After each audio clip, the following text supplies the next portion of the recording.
Assalamualaikum warahmatullahi wabarakatuh. Halo sahabat fisika, bertemu lagi dengan saya Nurasisa Awalia Basri, guru fisika Madrasah Aliyah Negeri Sidendang Hapang. Pada video kali ini kita akan membahas materi fisika yaitu impuls dan momentum. Yuk kita jelajahi bersama bagaimana konsep impuls dan momentum ini berlaku atau bekerja pada hal-hal sederhana yang sering kita jumpai dalam kehidupan sehari-hari. Ayo kita belajar bersama. Sobat Fisika, sebelum kita membahas lebih jauh mengenai impuls dan momentum, adapun tujuan pembelajaran yang akan kita capai pada video kali ini, yaitu yang pertama, menjelaskan pengertian momentum. Yang kedua, menghitung besar momentum pada suatu benda. Yang ketiga, menjelaskan pengertian impuls. Dan yang keempat, menghitung besar impuls pada suatu benda. Nah, baiklah, yang pertama momentum. Apa sih momentum itu? Momentum adalah ukuran kesulitan untuk menghentikan suatu benda yang bergerak. Atau dapat juga kita katakan momentum adalah hasil kali antara massa dan kecepatan. Jadi di sini ada dua variabel yang mempengaruhi momentum, yaitu massa dan kecepatan. Jika dituliskan dalam persamaan, maka rumusnya adalah momentum kita beri simbol P sama dengan massa kita beri simbol M dikali dengan kecepatan. Kita beri simbol V untuk kecepatan. Jadi rumus untuk momentum P sama dengan M dikali dengan V, di mana M adalah massa, satuannya kilogram, V adalah kecepatan, satuannya meter per sekon. Sehingga satuan untuk momentum itu sama dengan kilogram meter per sekon. Dapat dilihat dari rumus di atas ini bahwa yang mempengaruhi besar momentum adalah massa dan kecepatan. Semakin besar massa yang dimiliki oleh suatu benda yang bergerak, maka semakin besar pula momentumnya. Dan begitupun untuk kecepatan. Semakin besar kecepatan yang dimiliki oleh suatu benda, maka semakin besar pula momentum yang dimiliki oleh suatu benda. Dalam kehidupan kita sehari-hari atau di sekitar kita, banyak sekali benda-benda yang dapat kita lihat atau kita amati yang memiliki momentum yang besar dan juga memiliki momentum yang kecil. Nah, contoh di sini kita lihat ada sebuah mobil truk yang besar. Mobil truk ini karena ukurannya besar dan massanya besar, maka seperti yang dikatakan tadi, nilai M atau massanya besar.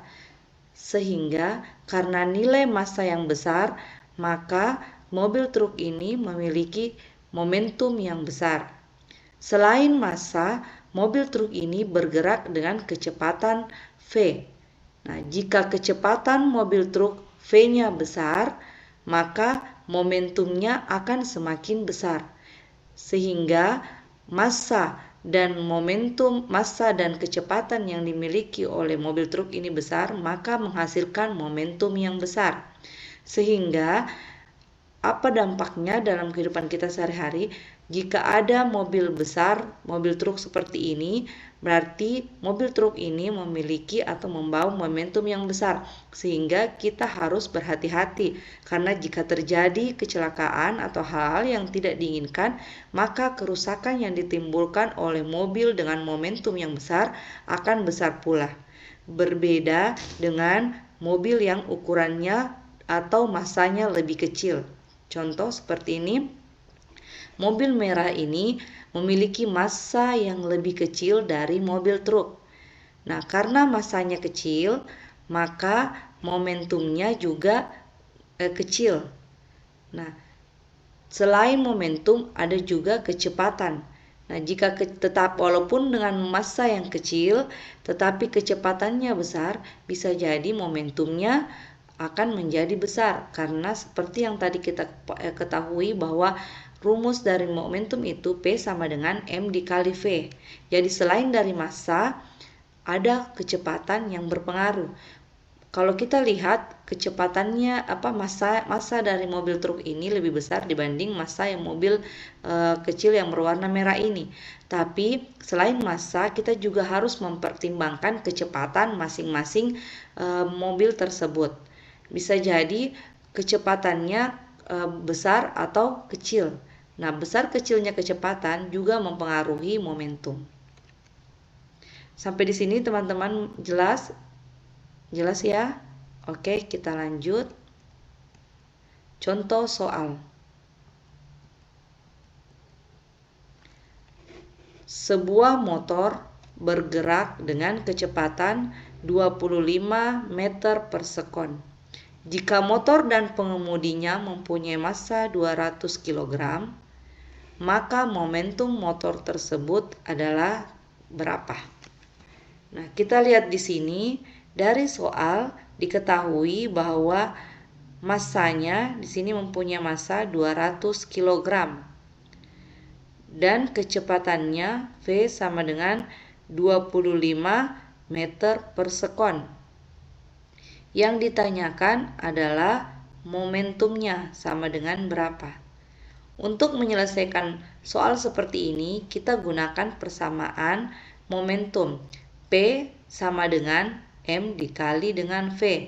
Jadi massanya dikali dengan kecepatan, di mana massanya adalah 200 kg dikali dengan 25 meter per sekon. Hasilnya sama dengan 5000 kg meter per sekon. Sampai di sini teman-teman sudah merasa jelas? Pasti jelas ya, karena sudah kita pahami bersama bahwa tadi rumus momentum itu P sama dengan M dikali V, dan diketahui di soal massa dan kecepatannya, sehingga untuk menyelesaikan soal seperti ini maka momentumnya massanya dikali dengan kecepatan. Nah, berikutnya setelah kita membahas materi mengenai momentum, kita masuk dalam materi impuls. Apa sih impuls itu? Jadi impuls itu adalah hasil kali antara gaya dan perubahan waktu. Di sini ada dua variabel yang mempengaruhi impuls, yaitu yang pertama ada gaya, yang kedua ada perubahan waktu. Jika dituliskan dalam persamaan matematis, impuls itu sama dengan gaya dikali dengan perubahan waktu, di mana impuls kita beri simbol I dan gaya kita beri simbol F, dan selang waktu atau perubahan waktu kita beri simbol delta T.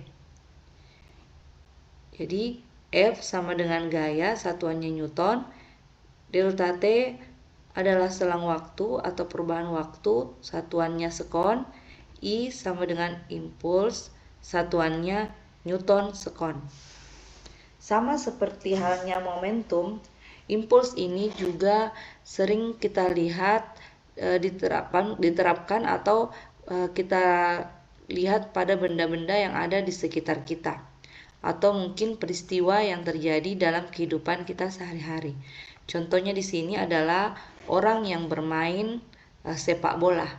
Mungkin teman-teman sudah terbiasa atau bahkan selalu melihat permainan sepak bola.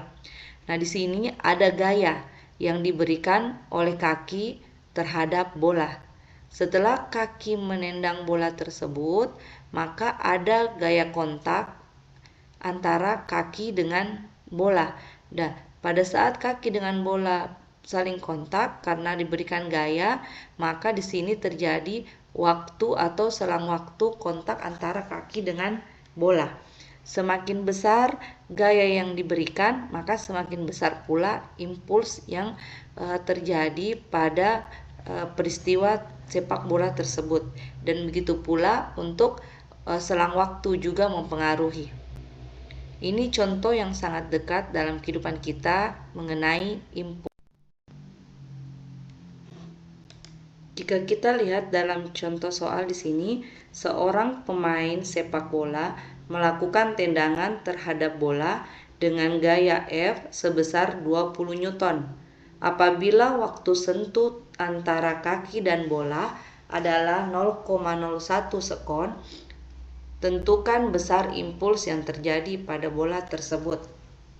Pertama, kita tulis dulu diketahui gaya atau F sama dengan 20 Newton. Kemudian delta T 0,01 sekon. Nah, kemudian setelah ditulis diketahui, kita tulis ditanyakan. Ditanyakan I sama dengan titik berapa. Kemudian penyelesaian, kita masukkan rumusnya I sama dengan F kali delta T. I sama dengan 20 Newton dikali 0,01 sekon. Hasilnya 0,2 Newton sekon. Itulah contoh soal mengenai impuls. Tadi pembahasan mengenai momentum dan impuls. Sekarang kita lanjutkan pada bagian kesimpulan. Nah, kesimpulan pada kali ini yaitu yang pertama, momentum adalah hasil kali antara massa dengan kecepatan. Di mana jika kita bentuk dalam bentuk rumus, maka P sama dengan M dikali V. Di mana M itu adalah massa, V adalah kecepatan. Dan ini dapat kita gunakan untuk menghitung besar momentum pada suatu benda.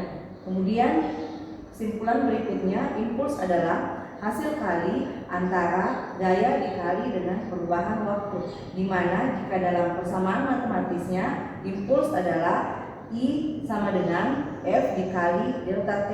F adalah gaya, delta T adalah perubahan waktu. Nah, rumus ini juga dapat kita gunakan untuk menentukan atau menghitung besar impuls yang dialami oleh suatu benda pada suatu kejadian atau peristiwa. Sekian untuk kesimpulannya.